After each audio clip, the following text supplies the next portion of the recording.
The art of mentoring is that your mentee chooses you. You can never choose who to mentor. They must step up and come to you and say, please mentor me. You know, it's a lot like therapy and help. You can't make somebody get help. As much as you can see somebody needs help, you can say, I'm here to help if you need it. But if a person has to come to you and say, will you mentor me? You can't go, oh, I have to choose that person to mentor. It's not that kind of relationship. And then the art of mentoring is about shutting up more and asking good questions. You might know the answer to the question, and you might be surprised by the answer or part of answer that you didn't know, that the mentee does know because of their age or previous experience or experiences. Create your life. Africa X. Beautiful people, this is the Create Your Life series, and you are listening to our special series, Africa X, which is focused on conversations and experiences with experts from Africa, in Africa, about Africa. And I'm your host, Kevin Y. Brown. Today, we have a guest that I had the pleasure of meeting actually in 2019 when I was living in South Africa. And we actually met at your studio and we were discussing producing the podcast for the South African music artist Nasty C and his girlfriend. I don't know if you remember that. I do. And we stayed in touch for such a long time, all of these years, and we've been exchanging notes and talking about podcasting ever since. This gentleman is a serious pioneer in podcasting in South Africa. He has 11 studios and a team of professional creators and producers with 3 decades of experience across TV, radio, and podcasting. And his love for the industry is actually evident in the work that he does every day. So I must admit that he's an all-around great guy, has always been a great person to share knowledge with, and very generous as well. So Create Your Life family, please welcome Mr. Gavin Kennedy. Create Your Life family. Thank you. Wow, I forgot where we first met. That was quite some time ago, and we did that thing with Red Bull. Yeah. Yeah. It was a long time ago, man. Like it was a fun time, and immediately you and I clicked, and we started talking about hosting. And at that time, you were doing your own hosting and things like that. It was a good conversation. Well, thanks for the memory. Yeah. Cool. What's on your mind today, Kevin? I'm gonna ask you, Gavin. My first question for you is, how did you get into media? With these 3 decades, you know what I mean. Take us on a brief journey. I know that you did some things in community radio, also in television. Like, how did you get started? What's your origin story? My origin story is I come from a family of entrepreneurs. Always worked in a family business, and I was working with my parents in what we had a tire business, as in on the wheels of trucks and cars. But my brother was in media. He went to SABC in South Africa and studied to be a sound engineer, and he became a video producer and made TV content. And I visited him one day and I thought, hey, what he's doing is cool. And started hanging around there more, and in the family business less. And then I kind of just one day noticed I was no longer in the tire business and was fully in the media business, in making television and starting radio stations. It was a transition from something I was doing to something that piqued my curiosity and looked like fun. And that was a very long time ago, and still doing it. And it sounds like you're keeping the tradition going. Just before we hit the record button, you said all 3 of your children are now working with you at your company. Tell us a little bit of how you got them enrolled into the family culture of working within the family, keeping it in the family. I think it's a little bit like my own story. There wasn't necessarily a plan. It's, okay, what are you doing? Not too sure. Well, come do this in the meantime. And that's what they're doing for now. My daughter is helping run the business. She's dealing with clients and bookings and managing talent and studios. My oldest son, great in the studios and helps with recordings and a bit of editing. But his real passion is making swords, believe it or not, really unrelated to podcasts. So I expect at some stage he's going to stop coming into the studio and spend more time in the forge. I've seen that journey before. And then my youngest one finished school a couple of years ago, and he's about to head overseas. So he's been helping us out. He's been focusing a lot on audiobooks and a couple of our regular clients doing the editing. He's more creative in the video space. He loves animation and a little bit of video. So this has been a nice, safe, fun family place to be, to hang out, to learn, to meet people, to engender a culture of service and learning and and innovation. But he hops on a plane shortly to go overseas to Europe for a little while and travel and do some adventures. So we'll see whether he comes back into podcasting or his journey takes him elsewhere. Okay, cool. I love that you have that flexibility for your children, right? To be able to come in out of the business and also to be an example of, you know what I mean, keeping it in the family and what it looks like to actually create space for there to be opportunities for your family. When we talk about creating space and opportunities, you guys at Solid Gold have done some amazing work. Can you talk about some of the podcasts that you've produced? Or actually, how many podcasts have you produced? And then also, what are some of those that you are most proud of? Wow. We've got...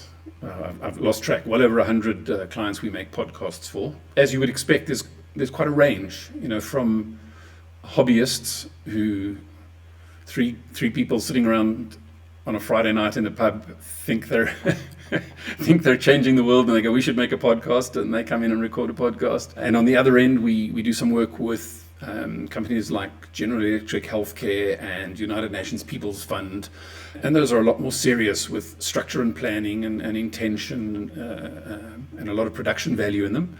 And in the middle is a really big range of corporate podcasts we work with, and in each of those there's always something that you go, wow, that was cool, that was fun, and the hobbyists. I think there should be a whole genre in Apple. Drop down, 3 people talking shit podcast. It should just be a genre. Sometimes they really are interesting, and it highlights that there's a niche for everybody. Really, no matter what you talk about, there's going to be somebody. It doesn't have to be a big niche. There's somebody who wants to. Where they say if you 1 in a million, there's 7,000 of you on the planet. That's quite a number. So you should be able to find your tribe. On the big end, helping United Nations communicate serious messages to women and young girls in Africa and the challenges they face. It's serious work, and it's meaningful. And then dealing with companies who are really just exploring with content marketing and where does voice fit in and what does it replace and what does it enhance. So we've done some fun stuff. That one we did with Nasty C very early on was looking back, that was quite innovative at the time. It's just a given now that you do an interview for a podcast and you push it out. But back then, there weren't a lot of podcasts around on doing that kind of thing. Yeah. No, I remember those early conversations. And I remember at that time, I felt like you were doing more JVs, with podcasters and primarily focused on working with companies because those were the ones who had the budget and the sustainability. But since then, it seems like, Solid Gold has become production studio, incubator, as well as doing the JVs with the creators. How did you, in doing audiobooks now, how did you expand this as your offering, and why did you choose these options? What led you to choose these options? There's 2 sides to every coin. There's a lot of talk about first mover advantage. We weren't the first mover in podcast in South Africa by any means, but we were really the first mover in making a hub available for anybody to come in and access studios. A lot of people have got audio studios that you could make a podcast in, or they built podcast studio for their own podcast and they wouldn't let other people in. Our offering was to build multiple studios to make access easy for anybody with a podcast. You don't have to make it with us, you can just rent space and record it. So there's a first mover advantage in that space, but there's also a penalty, and the penalty is we were early. 5-6 years ago, it was very early to be putting multiple studios in one place and expect people to queue up outside. So also, it's not evident what's going to pop, what's going to be sustainable, what's going to still be happening in the podcast space 5 years from now. So we took a view that we should be quite broad initially. We should try lots of things. Small podcasts, big podcasts, corporate podcasts, a whole range of things, so that we have exposure to all of them and can get feedback on what's working, what's growing, what's not, and down the line see whether we want to double down in one aspect of it or not. And it's still early. It's 5-6 years later. It's still early. And then I think that the distinction between what is a podcast and what is an audiobook, it's quite an abstract, technical, academic conversation. But to the listener, they're almost indiscernible sometimes, except for perhaps which app you're using and maybe some DRM issues and things like that. But so it was a logical extension for us to go, okay, well, we have to do audiobooks, because essentially a podcast that's a closed season is really a podcast, an audiobook as well. And the JVs is a very interesting space for us because we've got a number of clients where we are literally partners in the venture with them. We partner in providing some of the production and the recording and the editing and the publishing, to the extent that we partner with them in the Shopify manifestation or implementation of the retail outlet of it. And that's because we're really curious about how this thing's going to fully integrate. How are these pieces all going to tie together? How does a Facebook, Instagram, TikTok, email campaign integrate with a podcast, integrate with a shop that sells the stuff you're talking about? So yeah, we're experimenting with a couple of those with some clients, with taking a share of the risk with them. I think 3, 4, 5 years from now, it's going to be far more common and far more the norm. But by the time that comes, we will have had cut our teeth. We'll have done a few and be able to help clients leapfrog over the Dunning-Kruger and the leading and bleeding pain. Got you. Yeah. I was actually talking to someone about that earlier today, and how powerful it is, you're being the first, but as the first, then people kind of look to you for guidance, or you're actually writing a blueprint for what would be successful. It's like everybody else won't have to go through the doom and gloom of, being first. Stand on the shoulders, as they say. Yeah. Exactly. Stand on the shoulders. So what do you feel, because you've been at this for a while and it's still early, so many years later, what do you feel are solid gold superpowers and what is keeping you guys afloat, honestly, even from a revenue perspective or however you would like to share? We are trying very hard not to sell a commodity. For us, it's about a relationship. In technical terms, anybody can make a podcast. Plug your USB mic in, open up Anchor and hit record and publish on Spotify. The barriers to entry are so ridiculously low that if you get into a commodity stroke price war, it's just a race to the bottom. Yep. We try to make it easy for clients to make a podcast. and that sounds obvious, but if your rate card has too much stuff on it, you transfer the need for people to have skill sets that they don't want to have. So what does it cost to make? Well, you need to book a studio. How much is that per hour? Then you need to edit. How much is that per hour? Then you need to post-produce. How much is that per hour? And then you're expecting the person who's booking with you to understand, okay, I need to record a 40-minute podcast, so I'm going to book 90 minutes in the studio. 90 minutes in a studio equals 3 hours of editing. 3 hours of editing equals... So you're asking people to have a skill set that they don't want to have. And there's a level of complexity there where it's just like, oh my God, this is so hard. I have to know how to plan it and book so many hours. No, I just want to make a podcast. How much to make a podcast? So we try and bundle it based on what a client's looking for. Okay, I understand what you're doing. Yes, this package is an hour in studio, 3 hours of post and publishing, whatever is X. It's a podcast. Here's the price tag. Keep it simple, keep it uncomplicated. And one of our founding tenets is that the lifetime value of a client is far more important to us than a quick win. We don't want to be a hit and miss, whatever you would call it, arrive, make a podcast, and then head off and look for the best price at another studio. If that's what you're looking for, you're not going to enjoy working with Solid Gold. You're really going to come in. It's very rare that somebody knocks on our door, walks in and sits down and makes a podcast. We kind of, whoa, hang on a sec. We want to talk to you. We want to know what you're doing, where it's going. Are you prepared? We want you to succeed. We don't want you to go in the studio, record something, and after 3 episodes you go, oh, this was a waste of my time, it's not working. No, we want to ensure you succeed. So very much that relationship of understanding what people are doing, why they're doing it, what have we learned from other people, how can we guide them, make it work, so that they're going to make podcasts with us for the next 10, 20 years. That's the goal, that's what we're looking for. And we make nice coffee, so it's really and that family business feel.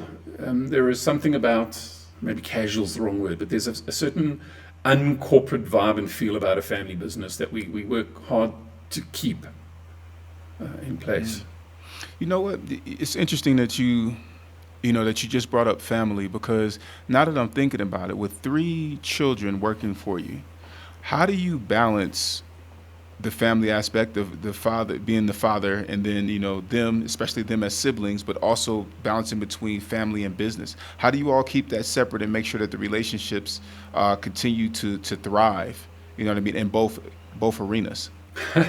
We don't do anything special. We just get on with our lives. They're all grown-ups. They've all moved out of home. They all have their own lives and social lives and friends, and they get on with their life. I get on with mine. When there's nobody else around, we'll use family names and they'll call me Dad. But when there's clients around, then it's first name. My children will call me Gavin. Because that's appropriate in front of a client. I think it's, you mentioned earlier, the flexibility. I'm not there to constrain them and say, this is what you're going to do and sign up here and you're here for the next 10 years and restraint of trade. It's not that kind of vibe. It's not that, that's not the purpose. If one of them decides, if Callum's right, I'm ready to commit and make swords full time, awesome, I'm delighted. I'm happy for his success, irrespective of what the implications are for the podcast studio. I'd like a smooth transition. I'd like his clients to not miss him too much, but my priority is clearly my children's happiness over the business. I love that. And it's interesting because I had the opportunity, Create Your Life Family, I had the opportunity to sit and watch Caleb in action in his masterfulness of creating swords, and talk to him about Game of Thrones, which is like, one of my favorite shows. Probably my favorite show. Talk to him about that, the craftsmanship, and talk through him, with knives and some of the YouTube channels that he watches and some of the guys and that he goes to learn from and things like that. With his what do you call it, blacksmith apprenticeship? I think he had said. So he's he's really in his zone, and it's funny that it's right there by the studio too, so he can just go out on break and get to his craft. So I just thought that was so great that you allow for that space and that freedom for him to be able to be himself in the element, of being at the studio and then also being able to blacksmith. So kudos to you, Gavin. Thanks, man. I appreciate that. It's creativity must be given space, otherwise life just sucks, man. I don't know if you ever listened to the Steve Jobs speech he gave at one of the universities where he talked about his journey and how it all made sense when you look backwards. He audited classes on calligraphy, and then when it came time for the Apple Mac to be launched, and he looked at the fonts, he was like, "No, that can't be the fonts we send this thing out with. We want decent fonts." And it was something completely unrelated that he allowed his curiosity to explore, and he learned about kerning and fonts and serifs and so forth. And when the time came many years later that he had something that related to that, it just made sense. And I think it's the same. You'll find if you do something creative, it'll connect to something else creative later on. But if you're getting up in the morning and dreading doing stuff because there's no creative outlet, then man, you've got bigger issues to deal with than I'm getting sidetracked there. But yeah. Okay. No, I see that's the business and life coach aspect of you coming out right there. Like saying, hey, you got bigger issues if you're not allowing yourself to be creative and do some creative things. So I definitely. I understand. I've got a friend who likes to quantify it. He says 3 hours a day, you should be doing your thing. Whatever that is that you're curious about, that you're interested in, he says it should be 3 hours a day. That's an intensive and very rigid, formulaic way of dealing with it. But, if you do something for 3 hours a day for a month, that's a lot of, That's a lot of time. That's 90 hours. You do that for a year. It's 1,000 hours. I like that. So, Gavin, for those who may be working with family members and haven't quite figured out the chemistry or the flow that you have with your family, what are like 3 tips that you would tell others in order to create this environment where everybody's thriving, even though they're related, and balancing between family and business and things like that? I'm not sure if I've got a quick 3 at hand. I'll probably go a little bit sideways here. I'm also involved in a school that my boys used to go to. I'm still involved at the school. I was asked to join the board at that school, and I still consult with them on some strategies and give advice here and there where I can add value. And it's a really useful metaphor for everything, and is that when you're hiring teachers, it's a little bit more obvious how important it is to hire the right teachers. And it's incredibly difficult to hire the right teachers because the interview is very different from the implementation. And the parallel is when you're hiring people, you're really hiring for how are they going to be in the operation of the business, not what did they do. The interview is about clues to who they might be, but you really want to watch them in operation. You want to see them thriving. You want to see them happy. You want to see them enjoying stuff, and say, well, how can you do what needs to be done while feeling and looking and being excited that way? So whether they're my children or any of our other editors or stuff, we're trying very hard. I've had businesses before where I've had lots of staff and it's very constrained and very rigid and very corporate, and I'm trying very, very hard for this not to be that. I don't want to make anybody come to work who doesn't want to be there. Yeah, you have bad days, and yeah, suck it up and come and do the work. Yeah, I'm not saying rainbows and sunshine and it's always fluffy. Yeah, you have tough days, and you got to get in there and pull an all-nighter, and you didn't hit record, and you have to restore the backup. That stuff happens. So, but suck it up, get it done. It's realizing that you're working with somebody to help them create something. You're not just coming in there to hit record and do a technical record and hand it over. No, you're an integral part of capturing what somebody's trying to say and share. And that's the most fundamental thing we work with. So it's about having people in there who are curious about that, enjoy doing it, want to help other people unleash that. And they've got to have their own mission, their own goal. They got to, I don't think anybody who's working with us now, I'd be surprised, they'd go crazy. 20 years from now, if any of them are still with us, I'd be disappointed. And that means, no, this can't be it. There's got to be more to it. I'm not saying this isn't fulfilling, but I'd prefer that you had a 10-year destination or journey and we're part of it. And maybe you double back, have you heard of boomeranging? People work with a company and leave for greener pastures, and then 5 years they come back and go, okay, I see what I had, I saw what was there, I've learned something else, I'm coming back to add value to something I loved before. So it's not really a 3 tips thing, other than understand why you exist. Our number one tenet is we're embarking on an adventure together. When somebody comes to do business with us, that's the first thing they've got to know. This is not just a petrol station, walk in, put petrol in the car and give me money, and it's a cold transaction. No, we're going to have an adventure together. Speaking of adventures, creatives, we are sensitive and protective over our things that we create, our work. How do you navigate challenges when dealing with difficult clients? Have you ever seen that meme of a sound engineer with a big mixing desk, and it says those 3 faders on the very far left closest to the client? You let the client fiddle with them. They don't do anything, but you let them think that they're having some control. And the voice does 3 takes, and you go, yes, that's the one. But it's the same take you're playing back that you did 10 minutes ago. Sometimes it's about managing the relationship more than the work. Sometimes people come to you because you're an expert. You don't need to demonstrate and beat them with your expertise. You just need to do good work. You just need to be expert in the craft, in the work that you're doing. So yeah, if there's sibilance, even if there's a pop in the middle of a take that a client really loves, it's your responsibility. If the client says that's the one, it's your responsibility to quietly afterwards take that syllable from another take and replace the pop, because that's the one they want. You don't have to go into too much detail. You don't have to beat them up and say, no, let's do it again, there's a pop in it. It's that relationship leading to something. It has to lead to something.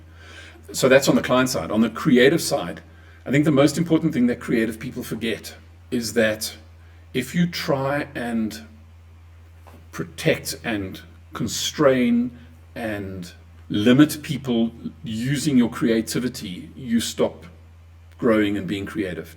The more you are creative, the more you use your creativity, and the more you share it, the more creativity will bubble out of you. You're not going to use it all up. So when you do something and you go, well, that's the best I've ever done, and somebody copies you, there's pointless being resentful and, oh my gosh, get on with your life. You were creative. Somebody's copied you. Be creative again. It'll come again. Don't be scared. Creativity breeds creativity. You're never going to use it all up. So don't get stuck by hanging on to your past best work.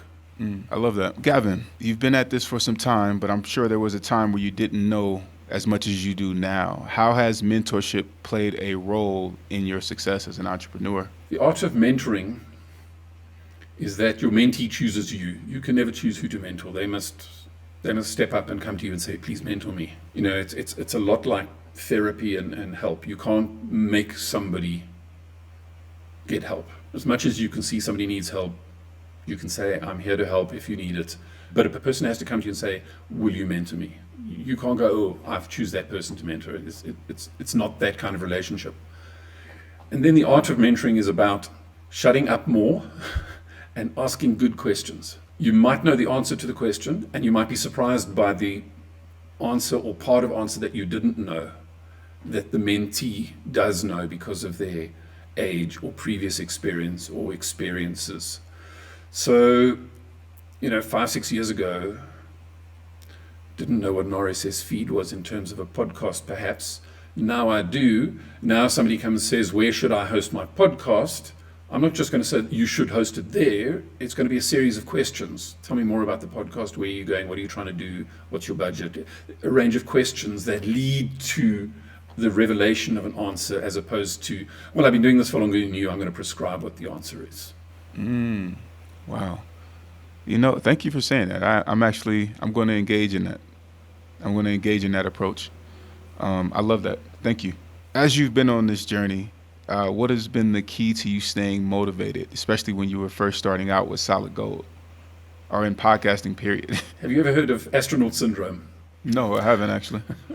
So how many men have walked on the moon? And I say men because it was all men, but how many people have walked on the moon? I think it's 15. I think there were 5 Apollo missions that landed and 2 people got out or whatever. So it's in that ballpark. 12 maybe. I think there were. It's a handful. Not a handful. 3 handsful. It's a very small number. And there's 7 billion people alive, and there's something like 20 billion people have been alive before us now. And of those 20 billion before plus 7 billion currently alive, around about a dozen have done this one thing. And they did it when they were in their 20s or 30s. And they got back into their craft, left the moon's orbit, came back to Earth, splashed down in the sea, got out and go, now what?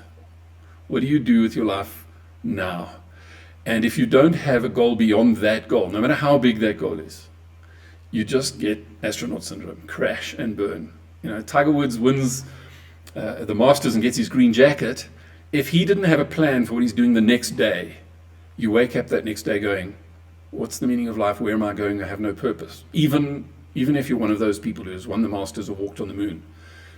So what's made this last few years fun has been, I can't wait to work with a multinational. Oh, I can't wait to work with a corporate who's going to tie this into a retail campaign. Oh, I can't wait to deal with somebody who does a crime podcast. You kind of got these things we'd love to do, and now and again you get one and you go, yeah, that's awesome. It's as uncomplicated as that, Gavin. As long as there's stuff we're looking forward to, it's awesome to get up and go and do that stuff, especially when you're working on building it and you're ready to hit publish and launch something that you've been working on for a while. But there have to be things in the pipeline beyond that. Otherwise, you wake up, meh. Right. So how has the life coaching and business coaching helped you in your business experience? Because I'm hearing a lot of things that I can cue and that I recognize. It's been incredibly helpful, and it's simplified into 2 things. Number one is that you have to have a goal. If you aren't heading towards something, then you're just ambling around. You might as well be in the desert, wandering around. Without a goal, and the clearer the goal is, the easier it is to move in that direction. But even if the goal is not crystal clear, at least you should be pointing in a direction. If we did a travel analogy, I don't have to be traveling to, what's your hometown now, Kevin? Nairobi, Kenya. Okay. So I could have a specific goal. I want to go and visit Kevin at the studio in Nairobi. Cool. How do I make that happen? I'm pointing north. I'm booking tickets. Or I could just go, I'm curious about Kenya. So that's a broader goal. So having a goal is really important. And I know people go, oh, what's my 5-year plan? Well, to be rich. No, that's not enough. You really need to drill it down, and you start by being a little bit wider and then get a little bit more narrow. The other key lesson from the coaching is that describe things as you want them, not as you don't want them. So if I say, Kevin, where do you want to go on your next holiday? That's very different from, hey, Kevin, where don't you want to go on your next holiday? Right. Well, I don't want to go to Australia. I don't want to go to Singapore. I don't want to go to China. Okay, it's a long list of things you don't want. What do you want? Having that picture in your head removes the clutter, gives you direction, and helps move everything toward that thing. So those 2 things, having a goal and describing things as you want without the negative. Don't describe things as you don't want them. So, there's a syndrome, I think it's called white bear syndrome, believe it or not. If I tell you not to think of a polar bear, you have to. So if you're thinking about what you don't want to do, you're cluttering your path with things that are obstructing you. Got you. Well, with that, talking about obstructions and things like that, what are some things that you wish you knew before you launched Solid Gold? I wish I knew how quickly we were going to land so many clients, because I would have set aside a bigger wall to put all the artwork on.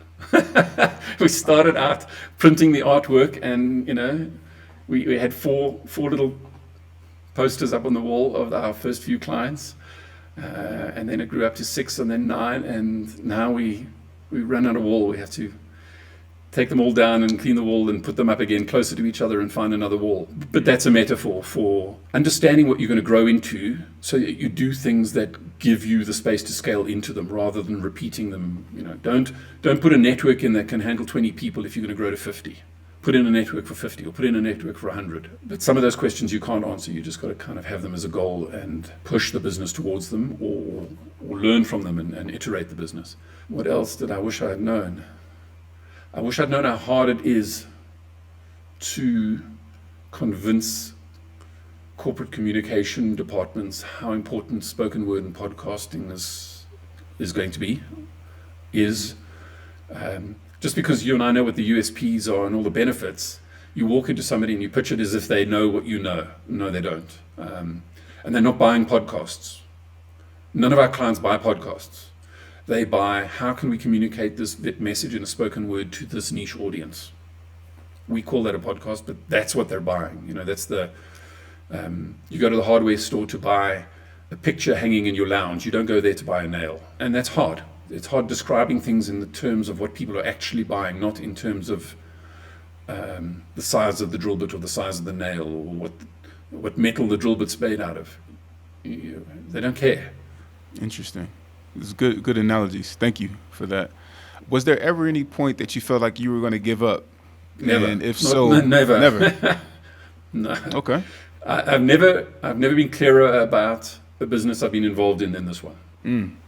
Love that. That's strong. Who's been your biggest champion on your path to becoming who you are today? My children, my family, my girlfriend, people close to me. I've grown up in this culture of entrepreneurism. My father was an entrepreneur. He was a first generation entrepreneur. He came from a family that wasn't. I grew up watching him, and my children are growing up watching and experiencing me. And it's different. It's peaks and troughs. It's high risk, high reward, high stress, high elation. I think entrepreneurs are harder bosses on themselves than any boss could ever be. I would agree with that. I've got this picture in my head. My father passed away many years ago, but I still have this picture in my head that I really wish he'd been around for this part of my journey, to discuss it with him and share it with him, because I think he would have had some fun with us, completely out of his comfort zone and his expertise. But I think he would have given insights from an entrepreneurial perspective that would have made this even more fun than it is. So silently he's still there as a champion. Definitely those closest to me. Yeah. Okay. Gavin, what does your peer group look like? Quite diverse. Have you ever been to a school reunion? Yeah. Have you been to more than one? No. Okay. No. Which one did you go to? Homecoming college. 10-year? I think it was my 10. Okay.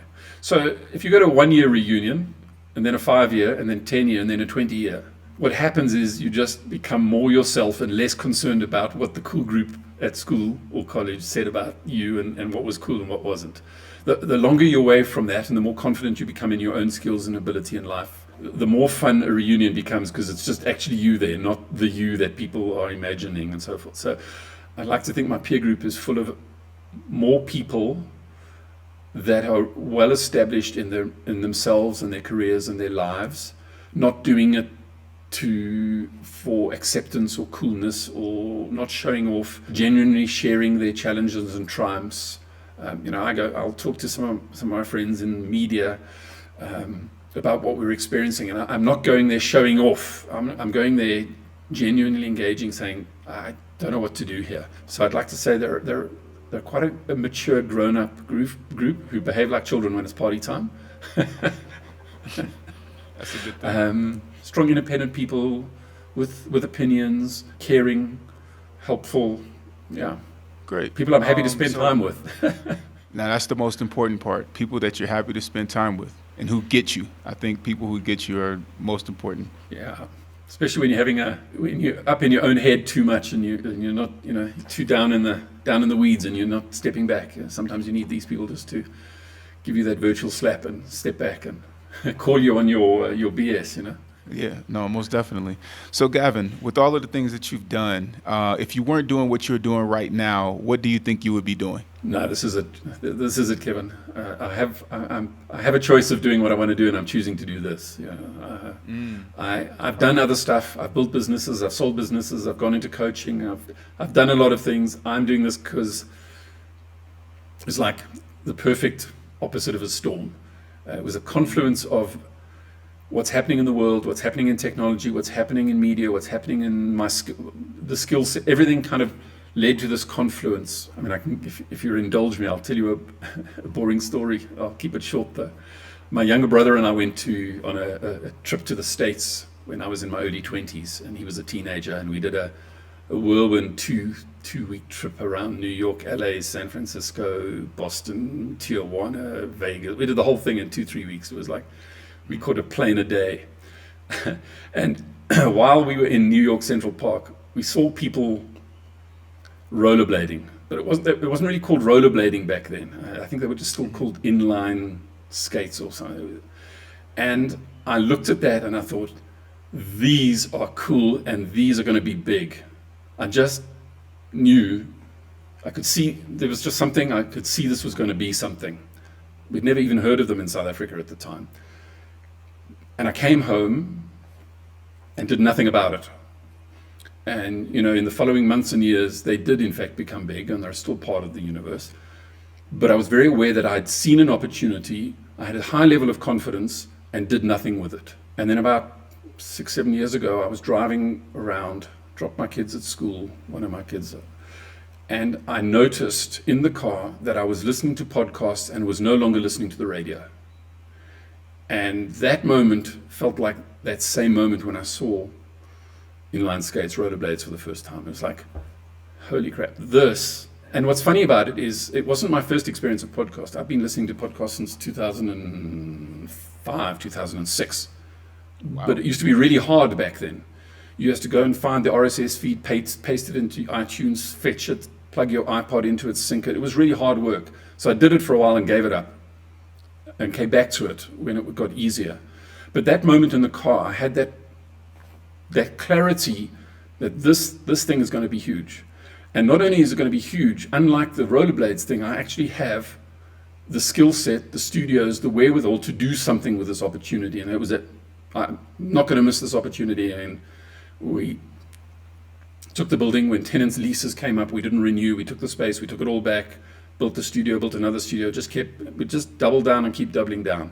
This confluence I just know this is going to be huge. I can tell it's going to be huge, and it's going to be huge in my own, I hate this expression, but in my own wheelhouse.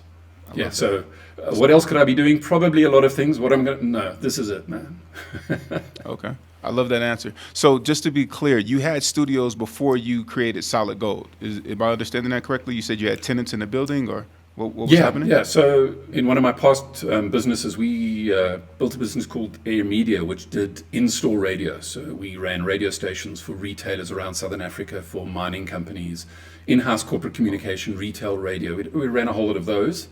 I sold that business in 2008. They stayed on as a tenant. They moved on a few years ago. I kept some of the space for myself. As they've gone, I've taken all the space back, and now it's all podcast audiobooks. Okay.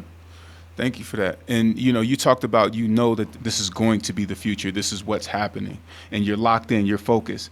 You've also expressed on different panels that we've talked on and in our personal conversations, Gavin, some very great futuristic takes on what you feel the podcasting industry will become regarding the theater of the mind, also community. Can you tell us what you feel like the future listening trends are and creating podcasts looks like as we move forward from your perspective? I'd like to set that up by saying that as humans, we've been humans for about 250,000 years, let's call it that. And for most of that time, we've used the spoken word to communicate. It's only in the last 10, 15, 20,000 years that I think arguably the oldest cave paintings are around 45,000 years, as a way of taking a story and putting it down so that if a person is no longer available, the story is captured. So reading and writing is about taking the spoken word and not losing it. And now we've gone back to the spoken word in a way that we don't risk losing it. If we were able to 50,000 years ago record spoken word, why would would we have evolved language as much as we did? I mean, we can debate that, but we learned to read and write so that we could capture what we were saying and not lose it. And now we're able to actually record and save what we're saying and not lose it. So I think we're going to revert to the mean, which is spoken word. But tech being what it is, there are going to be a lot more creative manifestations of it. You're going to walk into a bottle store and see a nice bottle of wine and pull your phone out and scan the QR code and listen to a 3-minute discussion with the winemaker about that bottle of wine. It's going to be that kind of creative manifestations or implementations of audio and spoken word. Now, you can call that a podcast if you want. You can call it a spoken it doesn't matter. The point I'm making is it's going to be far more use of conversations and storytelling as part of our ongoing narrative and communication. I think they're going to manifest in some interesting ways in hybrid series. What's your favorite television series other than Game of Thrones? Let's go with Game of Thrones. Let's do that. So you've watched Game of Thrones. What if we did a Game of Thrones backstory and it was just all done as a podcast? You get to take a book and make it not an audiobook where it's one voice, but actually a multi-person production with a bit of Foley's and a bit of texture added to it. And what if we alternated that with a couple of episodes that were visual? So episode 1 of the backstory is set the scene here, the new characters, and the next 5 episodes are all as podcasts. And then we do a couple of TV episodes and we go back to podcasts. 6 months, a year after that series ends, if you and I have a conversation about it, I'd bet pretty much anything I have that you wouldn't be able to remember which ones you listened to and which ones you heard, you saw. Because in your mind, they're all going to conflate into, I've seen the character and then I heard them, but I can't remember if I saw and heard that part of them. So I think we're going to see that creative. I'm not talking about a companion podcast where it's like a director's cut describing it. I'm talking about actually progressing the story. In sometimes videos, sometimes audio. If we did Star Wars and your budget's constrained, you blow up the Death Star in a podcast, not on a video, because it's cheaper to make a sound effect than to make the video. So your budget for production can go so much further if you're doing it this way. On the community side, if you've grown up with radio, most people at some point pretend they're DJs. They want to be behind a mic, and usually the first place you go is your closest community station. Say, I want to be a DJ. How do I get involved? And I think what we're going to find is they're going to be able to give you some basic training on microphone, digital recorder, send you out in the field, go and record some stuff, come back, teach you how to edit it, teach you how to build a narrative arc, teach you how to produce, and send wannabe DJs out in the field to be field reporters and make content.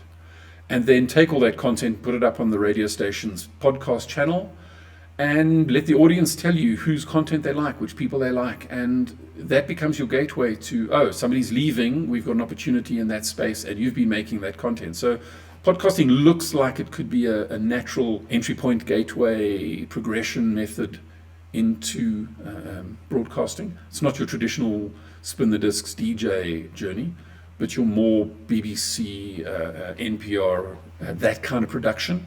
I think podcasting is a gateway into being a serious, I use the word serious, more mainstream, broader appeal broadcaster, if that's still what you want to do. But I think a lot of people are going to discover podcasting and go, no, radio is not what I do. Actually, this is it. Gotcha. Yeah. I could see that. I could definitely see that. And I did radio. Radio led me into podcasting, so I could see the correlation.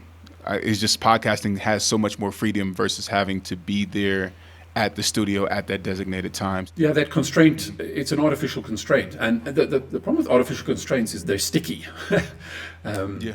If we go back 120 years, all cars looked like horse-drawn buggies with the horse gone.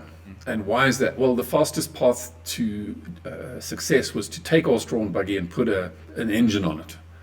And podcasting looks like radio because that's pretty much what it was for a while. But after you've worked with an engine and a buggy for a while and you start building from the ground up instead of modifying what you started with, it stops looking like radio and it starts looking like podcasting. But we're still very, very much in the horse-drawn buggy with a horse gone stage of podcasting. Because people first experience of spoken word is radio, it creates a cage around the mind of what audio should be. So you've got to encourage people to break out of that and build it from the ground up. Yep. and take a form follows function approach. What am I trying to do? Don't worry about what radio looks like. It's not two people in a room with one microphone that makes it your show. It's what questions am I asking, what journey am I taking people. That's your show. Now, what form does it take? The people who want to be in radio because they've heard radio. They might not have heard podcasting yet. Yeah. Okay. Love that. All right. So this is my last question for you before we end this segment of the interview. With podcasting growing at such a quick pace, what do you feel the future of podcasting looks like in South Africa and Africa as a whole specifically? Podcasting is going to kill radio in a certain segment. National radio, you need. Government needs to communicate, health, all that. There's a case to be made for national radio. When it comes to local, parochial, community, small geographical radio, it's definitely a need for that. Because if you tell me there's a pothole on the corner of X and Y Street, I live there, it's close to me, it's meaningful information. It's that bit in the middle that's getting really, really hard to justify where radio adds value. You get into your car and turn on the radio and you're hearing a DJ read a tweet to you that you read yesterday, or reading you a tweet of somebody you don't follow because you don't care. And they're giving you a traffic report for a town you're not in, and they're giving you sports results for a sport you don't follow or for a result you're following live. It's really, really hard in that middle space to justify the value you're adding as a radio station or as a DJ. Oh, they find you new music. Spotify does that better than they do. The tech has come for that middle part of the curve. Your regional stations, your commercial stations. So they're really, really going to.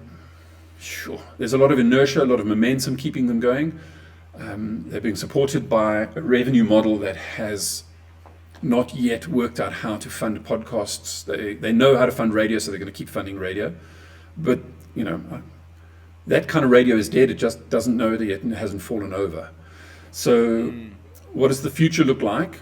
We de-networked 20, 30 years ago, where if you wanted to get popular, you had to take your content to a network and they took it to their audience. Where now, if you make the content, you can find a niche, you can find an audience.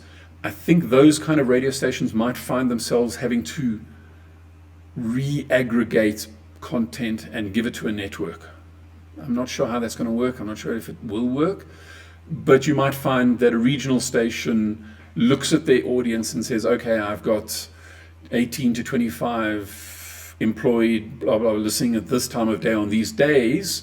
What podcasts can I aggregate and put them onto our channel and put advertising around? We might find more of that syndication, aggregation, curation role.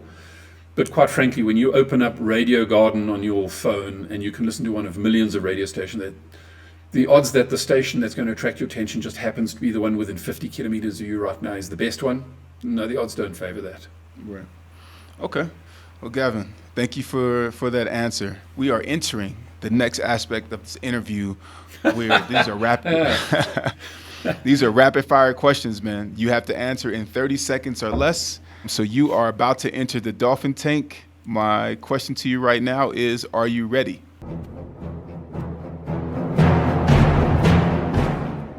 Is that one of the three questions? Yes. No. That was much quicker than 30 seconds, Kevin. Yes. What was the last song you listened to on your playlist? I can't tell you what it was called because I love having tropical house on in the background. So it's definitely some house beat with an Ibiza theme going in at Cheerful Friday afternoon. Okay. Love that. How do you measure or make sure that you are growing each year? I can't give you a 30-second answer other than to say I try not be too scientific about it. Do I want to keep on the journey I'm going? Do I want to keep moving in the direction I am? Yes, because this was a good year and I got good feedback and I had fun. Cool, keep doing that. It was a good year. Did I go on holiday? Did I have some fun? Did I try a different restaurant? There are life things. I'm not 25 anymore. My measures of success, my metrics of success are very different. They relate more to time and experiences over things. So did I do enough things? Did I have enough silly parties? Did I go to a restaurant? For me, it's that. If I'm doing those things and I've got some memories and did some stuff. Last year was Peru. This year we're going to the UK. Can I pause your question? And Go ahead. You can go a little further. Go ahead. These are more than 3. Okay. You get and or views to the world. And if I ask you what makes you sad, and you might list a couple of things. But what you'll tend to do is you'll list them and you'll say, this makes me sad, or this makes me sad, or this makes me sad. And if I ask you what makes you happy, you'll go, oh, this makes me happy, and this makes me happy, and this makes me happy. And by making something an and, you make it cumulative, that they all have to be in place before you're happy. And you're making it harder for yourself to be happy than to be sad. If my dog dies, I'm sad. If I get a new puppy, and if I've got a job, and if I see my friends, I'm happy. You have to put all 3 of those things together to be happy, and we do this subconsciously. We should just take the win. I got a new puppy, I'm happy. I love and versus or. The and is going to make your life challenging. That's awesome. What was holding you back from becoming the Gavin that you are today, creating the life that you want? I felt that I needed to be connected to people in a very tight relationships, and that I was defined by being in those, as opposed to being able to be a valid, meaningful, standalone person and be able to not feel like I have to defend that, but that's who I am. That acceptance of self, that'll hold you back every time, man. If you don't accept that it's okay to be whoever you are, and it's okay to want whatever you want, and it's okay to be on your journey. With those things not in place, that is what held me back. Okay, thank you. All right, so we're gonna get back to the rapid fire aspect. Top tech that you're using to make your business run smoothly. Top tech, specifically brands, names, mics. We're a Rode house. We love Rode. Rodecaster Pros, Rodecaster Pro 2s, NTU mics, the Go wireless mics, pop-up podcasting. That's going to be so huge. We didn't even touch on that. Taking the podcast to people's offices and stuff, huge. But we try and make our studios look more like places to have conversations than high-tech places. We're not selling, we're using an NT1 USB microphone. That's going to make your podcast. No, don't worry about the mic. Sit here, be comfortable, have a cup of water, clear your throat. So the tech is there, but it's background. That's for us. The tech's not to get a client to come work with us. It's a given that you must do good work. That's the minimum viable or minimum standards. Yeah. But if it's a brand, it's Rode. Okay, got you. Favorite quote or motto that you live by? To be understood, you must first be heard. Favorite or most impactful book you've read? I have a couple of books in different categories. Ayn Rand's Atlas Shrugged give you a whole different view on the importance of self. James Michener's book, The Covenant, which is a book about South Africa, the history of South Africa and the journey it went on. Real amazing insights into our journey. Another one, the name eludes me, about an archaeological dig which takes humankind back through its, dig it out and drop you a mail with what it was. Yeah, let us know. And then The Richest Man in Babylon. That's a book you should read. That's a good one. No, that's a good one. I love that book. Okay, Gavin, really quickly, 3 jewels that you would tell someone looking to create their best life. 3 jewels. Create their best life. Trust yourself. Have a purposeful, meaningful destination, and take people along with you. Have fun with people along that journey. Got you. All right, really quickly, what's next for you? Another 100 clients, more podcasts, more clients. We're doing a fully integrated podcast, YouTube channel, shop. I told you we're experimenting that space. I want to see that kick into making that a proper product offering with multiple clients. And being there when we see somebody come along and say, I've got this cool idea, and you go, wow, I hadn't thought of that. That's awesome. Let's do that thing, man. Okay. And what's the best way for our listeners to keep in contact with you? Google Solid Gold Podcasts. We've got some interactive things on our website where you can do a template that give you some guidance if that's where you're starting. We run workshops that you can come and sign up for. We have a newsletter that goes out every now and again when we get around to doing some scribbling. And communicate, talk to us. Don't be shy to drop us a mail, ask questions. Everybody starts somewhere. Yeah, reach out, say hello. Okay. Sounds great. All right, Gavin, congratulations. You have survived the dolphin tank. All right. So, Gavin, last segment of the interview is called The Turnaround. You get to ask me 3 questions, totally unscripted. I have to answer, but I only have one request. Yeah. Please be gentle.